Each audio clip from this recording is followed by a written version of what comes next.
이번 시간에는 이 종합소득공제 제도에 대해서 그리고 이제 퇴직소득에 대해서 살펴보도록 하겠습니다. 그래서 여러분 먼저 이제 종합소득공제 굉장히 복잡하죠. 그래서 여러분 먼저 첫 번째 기본공제라는 개념이 나와 있습니다. 그래서 여러분 그 밑에 이제 표가 나와 있죠, 여러분. 그렇죠? 그래서 기본공제 대상에 해당이 되는 한 사람당 150만 원을 이제 종합소득금액에서 공제해주겠다 이런 개념이죠. 그래서 기본공제 요건은 크게 뭡니까, 여러분? 나이 요건이 있죠. 또 하나가 이 소득 요건. 이 두 가지가 원칙적으로 다 충족돼야 되는 그런 개념이죠. 그래서 여러분 기본적으로 기본공제 본인 공제 받을 수 있죠. 거주자 본인. 근데 본인은 나이를 소득을 따질 수가 없는 거죠. 그래서 여러분 본인 공제는 나이 요건, 소득 요건 해당 사항은 없다. 그러나 배우자의 경우에 있어서는 나이는 안 따집니다. 그렇죠. 그러나 여러분 소득 금액 요건이 규정돼 있죠. 그래서 연간 소득 금액이 100만 원 이하일 때, 그러니까 여러분 배우자의 연간 소득 금액이 150만 원, 1,500만 원 이렇게 있다 그러면 100만 원을 초과하는 거죠. 그럴 때는 여러분 배우자에 관한 기본 공제를 받을 수가 없다. 그렇죠. 이런 개념이 존재한다는 얘기가 되는 겁니다. 그리고 이제 여러분 부양가족 공제라는 개념이 나오죠. 그래서 직계존속. 그래서 여러분 계부나 계모를 포함하는 그런 개념이죠. 그래서 나이는 나이 요건 충족이 돼야 됩니다. 그래서 부모님이라고 해서 다 공제해준다 이런 의미가 아니고 부모님의 연세가 만 60세입니다. 만 60세 이상이 돼야지만, 그러니까 남녀 차이 없이 공히 만 60세 이렇게 규정이 돼 있죠.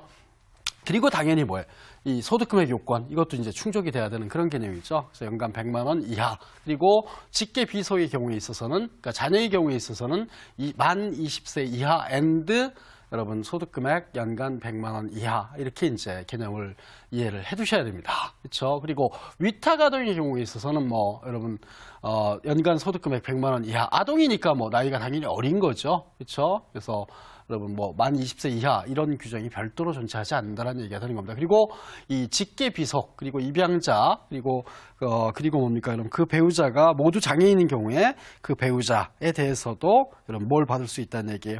이 기본 공제를 받을 수 있다. 이런 개념이 나오는 거죠. 그리고 여러분 이 형제자매의 경우에 있어서 같이 사는 형제자매다. 그렇죠? 그럴 때는 만 60세 이상 또는 만 20세 이하 앤드 소득금액 100만 원 이하. 그렇죠? 이런 요건이 이제 충족이 되면 여러분 1인당 150만 원 기본공제 받을 수 있다. 이렇게 규정이 되어 있습니다. 근데 이제 이때 장애인의 경우에는 나이 요건이 없습니다. 그렇죠? 그래서 여러분 20세를 초과하는 경우에도 여러분 연간 소득 금액이 100만 원 이하 여기에만 해당이 되면 여러분 장애인은 나이에 관계없이 기본공제를 받을 수 있는 개념이다. 이렇게 기억을 해두시기 바랍니다. 그리고 이제 추가 공제라는 개념이 존재하죠. 그래서 여러분 기본 공제 플러스해서 더 공제해주겠다. 이런 의미가 되는 거죠. 그래서 여러분 이 기본 공제 대상자 중에 장애인이 있다 그러면은 장애인 1인당 200만 원을 더 공제해주겠다. 이런 개념이죠. 또 경로 우대 공제라는 개념이 있죠. 그래서 여러분 만 60세 이상 이 아니고 만 70세 이상인 경로 우대자가 있다. 그럴 때는 1인당 100만 원씩 더 공제해주겠다. 이런 개념이 존재를 하고 있습니다. 그리고 부녀자 공제라는 개념이죠. 그래서 여러분 이 본인이 배우자가 있는 여성이거나 그렇죠? 또는 뭡니까, 여러분? 배우자가 없는 여성이다. 그러면 여러분 그때는 누가 있어야 돼요? 그 여성한테 기본 공제 대상 부양가족이 있는 세대주. 그렇죠? 이 요건이 충족돼야 되는 거죠.